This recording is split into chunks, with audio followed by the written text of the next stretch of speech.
Salam sejahtera Malaysia. Ini berita terbaru untuk Datuk Seri Najib Tun Razak yang baru saya baca. Walaupun sudah lama diterbitkan di kinitv.com, tetapi saya baru tahu tentang perkara ini, tuan-tuan dan puan-puan. Sekilas fakta, tidak akan buat penghujaan Peguam Firman Zaid digugurkan, serang CJ tindakan terdesak. Ini tiga ataupun antara paparan sekilas fakta untuk 22 Ogos 2022. Nombor 1, sekilas fakta, Peguam Najib bertegas tidak buat penghujaan minggu depan, iaitu hari Selasa. Kalau dia tidak buat penghujaan, saya fikir mahkamah akan terus buat keputusan serta-merta. Dan saya boleh jamin 90% Najib Razak masuk penjara. Kalau tidak ada hujahan, nak pertahankan Najib macam mana?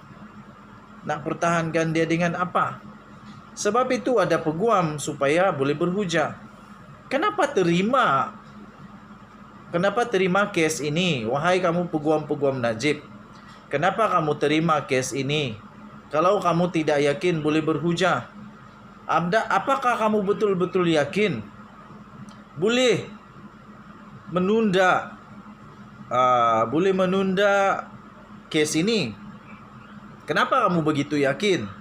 Sedangkan sudah dimuktamadkan di mahkamah bahawa tariknya sudah muktamad.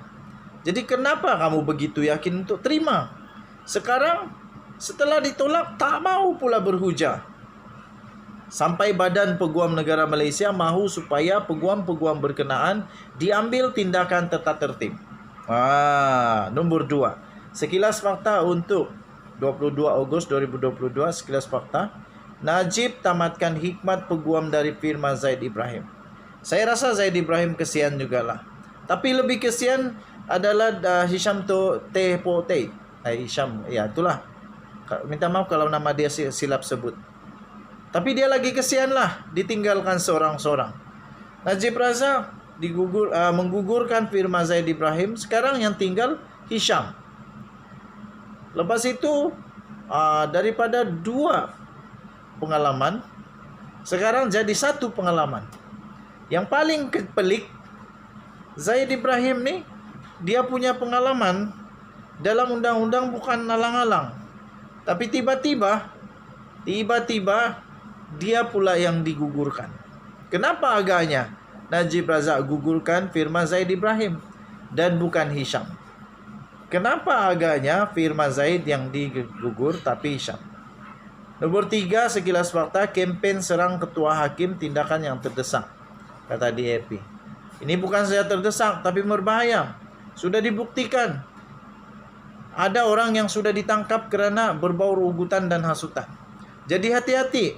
Macam mana kamu sayang pun Najib Razak, jangan sampai kamu membahayakan kamu punya kehidupan sendiri, terutama yang penjawat awam.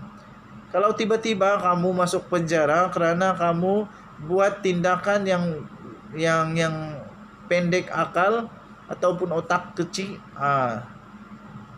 kesianlah, sia-sia saja segala-galanya. Gelap masa depan.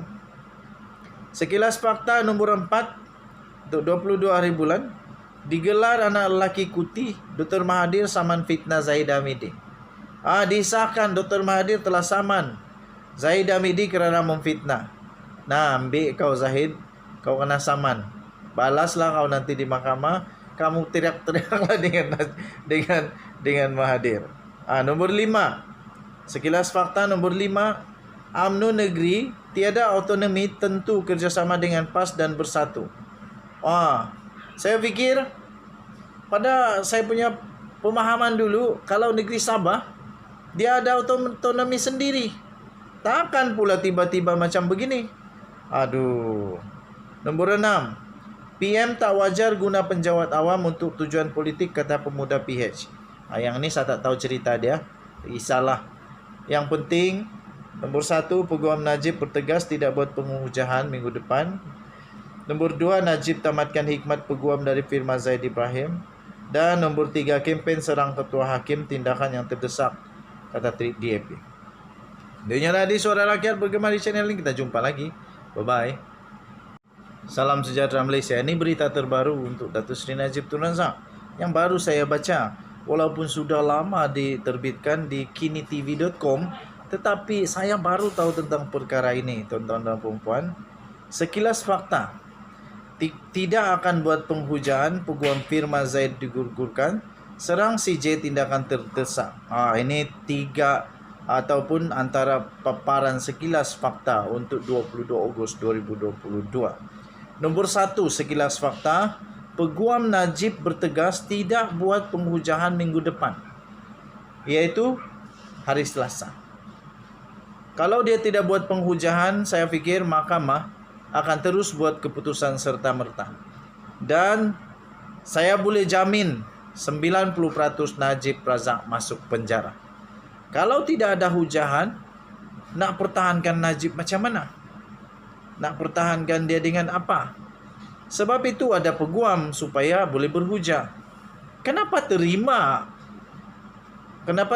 kes ini? Wahai kamu peguam-peguam Najib, kenapa kamu terima kes ini?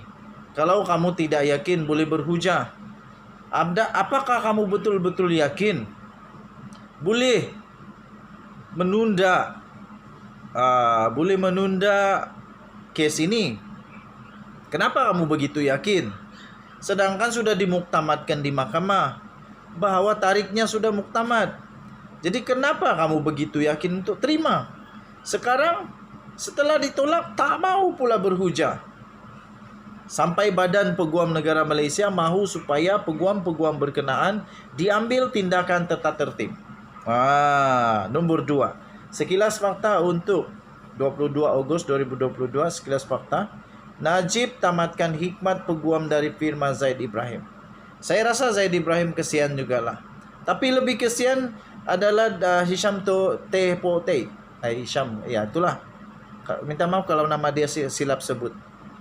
Tapi dia lagi kesian lah, ditinggalkan seorang-seorang. Najib Razak menggugurkan Firman Zaid Ibrahim. Sekarang yang tinggal Hisham.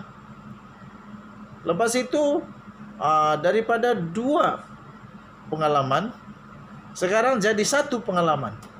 Yang paling pelik, Zaid Ibrahim nih, dia punya pengalaman dalam undang-undang bukan alang-alang. Tapi tiba-tiba dia pula yang digugurkan. Kenapa agaknya Najib Razak gugurkan Firman Zaid Ibrahim dan bukan Hisham? Kenapa agaknya Firman Zaid yang digugur tapi Hisham? Nomor 3, sekilas fakta, kempen serang ketua hakim tindakan yang terdesak, kata DAP. Ini bukan saja terdesak tapi berbahaya. Sudah dibuktikan ada orang yang sudah ditangkap kerana berbau ugutan dan hasutan. Jadi hati-hati. Macam mana kamu sayang pun Najib Razak, jangan sampai kamu membahayakan kamu punya kehidupan sendiri, terutama yang penjawat awam. Kalau tiba-tiba kamu masuk penjara kerana kamu buat tindakan yang pendek akal ataupun otak kecil, kesianlah, sia-sia saja segala-galanya. Gelap masa depan. Sekilas fakta nomor 4 untuk 22 hari bulan, digelar anak lelaki Kuti Dr. Mahathir saman fitnah Zahid Hamidi. Disahkan Dr. Mahathir telah saman Zahid Hamidi kerana memfitnah. Nah, ambil kau Zahid, kau kena saman. Balaslah kau nanti di mahkamah. Kamu teriak-teriaklah dengan Mahathir. Nomor 5. Sekilas fakta nomor 5. UMNO negeri tiada autonomi, tentu kerjasama dengan PAS dan bersatu. Saya fikir pada saya punya pemahaman dulu, kalau negeri Sabah dia ada autonomi sendiri. Takkan pula tiba-tiba macam begini. Nombor 6. PM tak wajar guna penjawat awam untuk tujuan politik, kata pemuda PH. Yang ini saya tak tahu cerita dia. Isahlah. Yang penting, nombor 1, Peguam Najib bertegas tidak buat pengujahan minggu depan. Nombor 2, Najib tamatkan hikmat peguam dari Firman Zaid Ibrahim. Dan nombor 3, kempen serang ketua hakim tindakan yang terdesak, kata DAP. Dunia Nadi Suara Rakyat bergema di channel ini. Kita jumpa lagi. Bye-bye.